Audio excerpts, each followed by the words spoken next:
తెలంగాణ రైతులందరికీ నమస్కారం. Welcome back to our channel TG రైతు అప్డేట్స్. తెలంగాణ పింఛన్దారులకు జబర్దస్త్ గుడ్ న్యూస్ చెప్పిన కాంగ్రెస్ ప్రభుత్వం. మరి ఒక్కొక్క సంక్షేమ పథకానికి గ్రీన్ సిగ్నల్ ఇస్తూ వెళ్తుండగా తాజాగా ఆసరా చేయూత పెన్షన్ కూడా పట్టాలెక్కించేందుకు మంత్రి సీతక్క ఇప్పటికే ఆమోదం తెలపడంతో రేవంత్ అన్న కూడా దీనికి ఆమోదించారు. అయితే ఈ ఆసరా చేయూత పెన్షన్ కింద వృద్ధులు, వితంతులు, ఒంటరి మహిళలు, గీత కార్మికులకు 4,000, అలాగే వికలాంగులకు 6,000 చొప్పున ఈ కాంగ్రెస్ ప్రభుత్వం అయితే అందించబోతుందన్నమాట. అయితే ఈ ఆసరా చేయూత పెన్షన్ని ఎప్పటి నుంచి మరి అందించబోతున్నారు, మరి ఈ ఆసరా చేయూత పెన్షన్ కింద అర్హులెవరు, అనర్హులెవరు, అలాగే ఈ ఆసరా చేయూత పథకం కోసం మరి అవసరమైన పత్రాలు ఏమేంటివి, మరి ముందుగా ఈ ఆసరా చేయూత పెన్షన్ని ఏ జిల్లా వారికి ఏ రోజున అందించబోతున్నారు అనే దానిపై నేను ఈ వీడియోలో మీకు పూర్తి ఇన్ఫర్మేషన్ అయితే తెలియజేస్తానన్నమాట. అయితే అంతకంటే ముందు మన ఛానల్ని సబ్స్క్రైబ్ చేసుకొని పక్కనే ఉన్న బెల్ ఐకాన్ని యాక్టివేట్లో పెట్టుకోండి. అలాగే లైక్ చేసి తోటి రైతులకి షేర్ చేయండి. నేను పెట్టే ప్రతి ఇన్ఫర్మేటివ్ వీడియో ముందుగా మీరు చూసేయచ్చు అనమాట. అలాగే ఈ వీడియోని పూర్తిగా చూస్తేనే నేను చెప్పిన ఇన్ఫర్మేషన్ మీకు తెలుస్తుంది. సో ఈ వీడియోని పూర్తిగా చూడండి.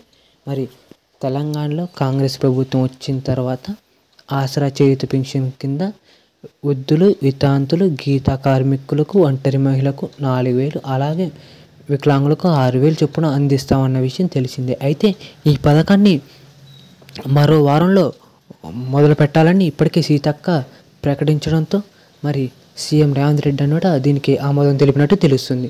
మరి ఈ ఆసరా చేయూత పెన్షన్ కోసం వృద్ధులు, వితంతులు, ఒంటరి మహిళలు, గీత కార్మికులకు తెలంగాణ మొత్తంగా ఎంతమంది ఉన్నారో అనే దానిపై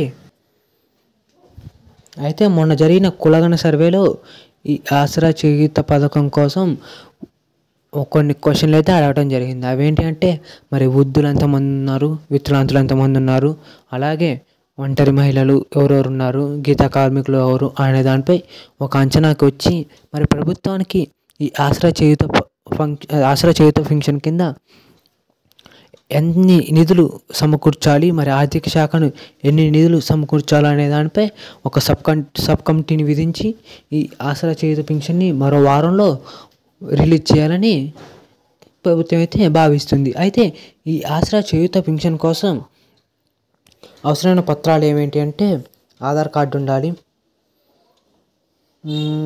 వయసు రోజు కోసం ధృవీకరణ పత్రం వయసుది ఉండాలి, కుల ధృవీకరణ పత్రం ఉండాలి, ఆదాయ ధృవీకరణ పత్రం ఉండాలి, అలాగే వైద్య ధృవీకరణ పత్రం, రేషన్ కార్డు, బ్యాంక్ ఖాతా మరియు పాస్పోర్ట్ సైజు, అలాగే ఇవి కాకుండా అంటున్నారు.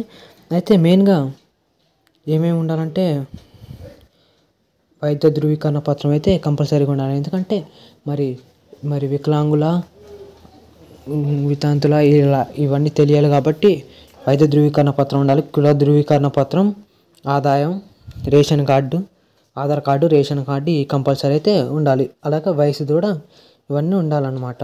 ఇవన్నీ అయితే మీ కార్డు ఉంచుకొని పెట్టుకోండి. ఈ ఆసరా చేయూత పెన్షన్ కోసం ఎప్పుడంటే అప్పుడు రెడీగా ఉంచుకోండి. అలాగే ఈ ఆసరా చేయూత పెన్షన్ కోసం అర్హులు ఎవరెవరు అంటే తెలంగాణ భాష కంపల్సరీ ఉండాలి. అలాగే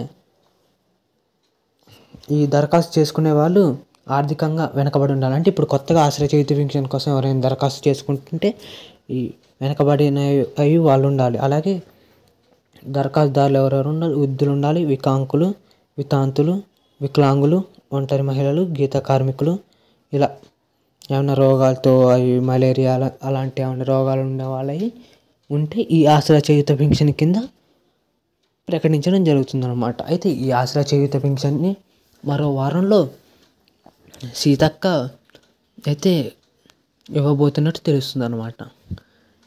ఈ వీడియోని తోటి రైతులకు షేర్ చేసి లైక్ చేయండి, అలాగే సబ్స్క్రైబ్ చేయండి. Thank you for watching.